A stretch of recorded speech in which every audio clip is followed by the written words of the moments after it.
Ladies and gentlemen, RYGAR's here this weekend, and we're not talking about the RYGAR from the NES or PlayStation 2 game, who coincidentally had a very similar weapon to what our deer has.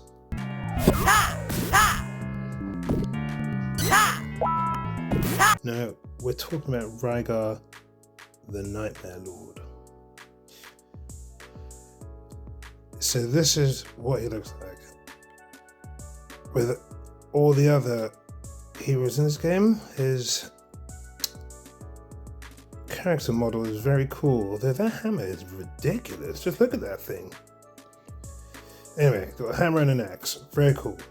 So this is RYGAR. Let's just have a look at him. So he's a fighter. I think I did a sneak peek video when I saw some information on him on Reddit. But luckily we now have character models and so on. We can see his computer skills and see if they've changed. So, RYGAR. RYGAR's ambition brings endless nightmares to Tyre. Each attack has a chance to stun or reduce the target's defense. It's a single target attack. He does ally buffs and hard control. Okay, talent. Hammer attack has a 20% chance to inflict stun on the target, while axe attack has a 20% chance to inflict defense reduction. Let's look at his details. HP 28,000. That's pretty high. Attack 6,223. So he's one of the higher heroes in the game when it comes to attack. Defense 2,136. Magic reduction 477 because of since he's a fighter, he's going to have pretty much rubbish magic resistance. Cost 19. That's fairly high. Not as high as, for example, Eris, but high in comparison to someone like Wrath and others. So somewhere in the middle. But usually fighters are about 17, anything from 15 to 17. So 19's on the higher side. Block 2, redeployment 60, attack interval 2.6, attack speed 100, crit damage, yep. Rage regen auto 13, okay. Advanced attributes, alright. Okay, so let's look at his skills.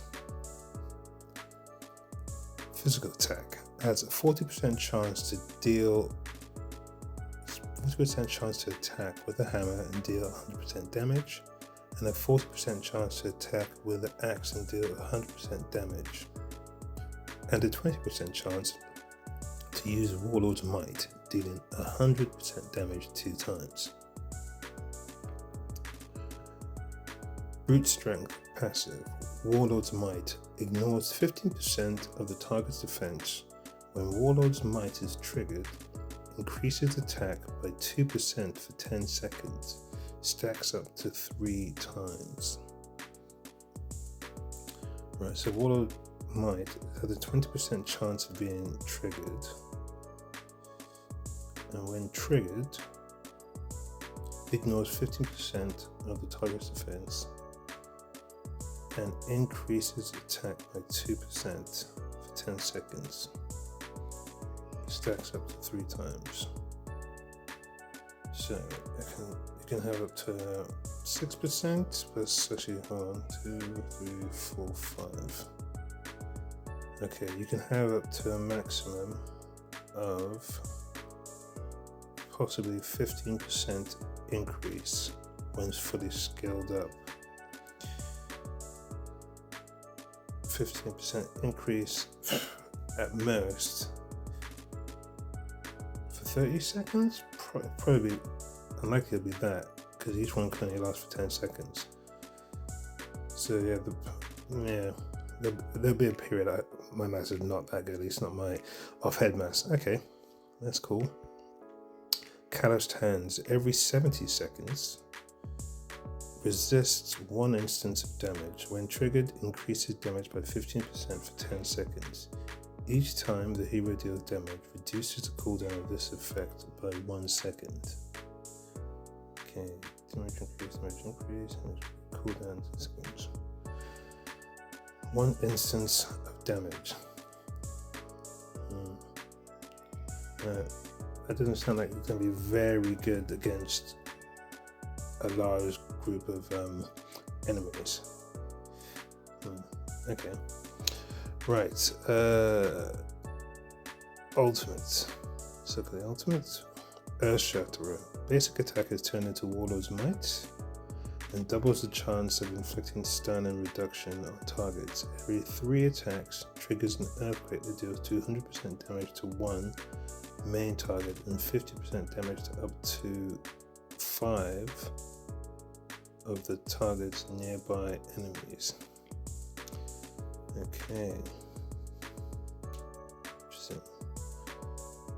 And skilled up reduces skill from 1000 to 900.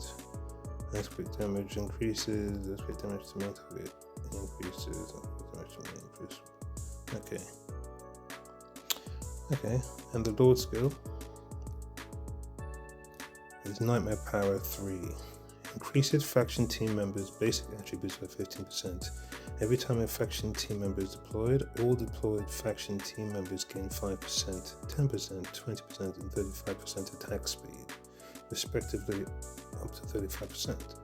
However, their healing received is reduced by 15%.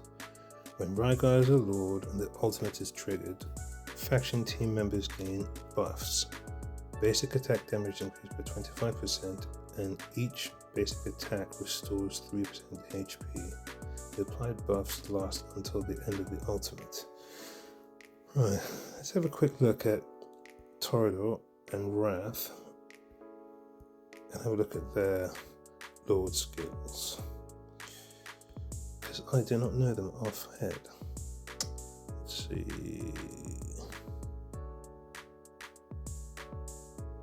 Increase the faction team members' basic attributes by 15%. Every time a faction team member is deployed, they've got the attack speed up to 35%. However, the healing reduced by 15%. Faction team member's basic attack has a 30% chance of landing an extra hit. Okay. Alright. So Toreador has the extra hit. I mean, we shouldn't really compare Wrath because Wrath is not going to become close. Let's have a look. Wrath has reduced healing. Actually, that's not right. Does Toreador do the reduced healing? I didn't notice that. Toreador. Yeah, reduced healing. So Toreador has reduced healing and the extra attack at 30% chance. RYGAR has a 35% attack speed, reduced healing, and then so instead of the 30% chance of extra hit, RYGAR, and the ultimate is triggered, faction team members gain buffs. Basic attack damage increases by 25%, and each basic attack restores 3 HP. Okay. This applied buffs last until the end of the ultimate. Okay, so if you get all your Nightmare heroes with a decent amount of attack speed, and obviously they got reduced healing, but then he gets off his ultimate, they can get a decent amount of healing while the ultimate is active. How long is the duration of his ultimate again? 25 seconds. Well, okay. 25 seconds. 3% per second, was it? 3% HP.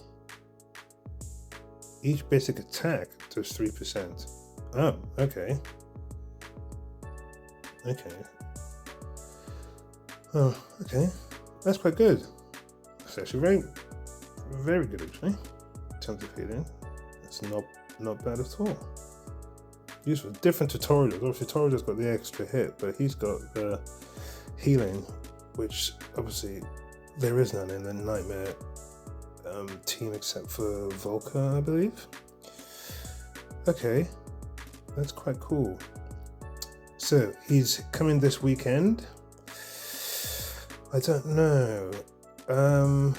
I'll be doing a Should You Summon video later in the week, probably tomorrow actually, realistically. He'll be on the banner with Fallon, who I don't have, so I wouldn't mind getting. It looks quite cool. But yeah, RYGAR, very interesting. Let's look at his awakenings actually, before we go. Okay, awakening 1. During the ultimate, triggers 1 earthquake every 2 attacks instead. Okay.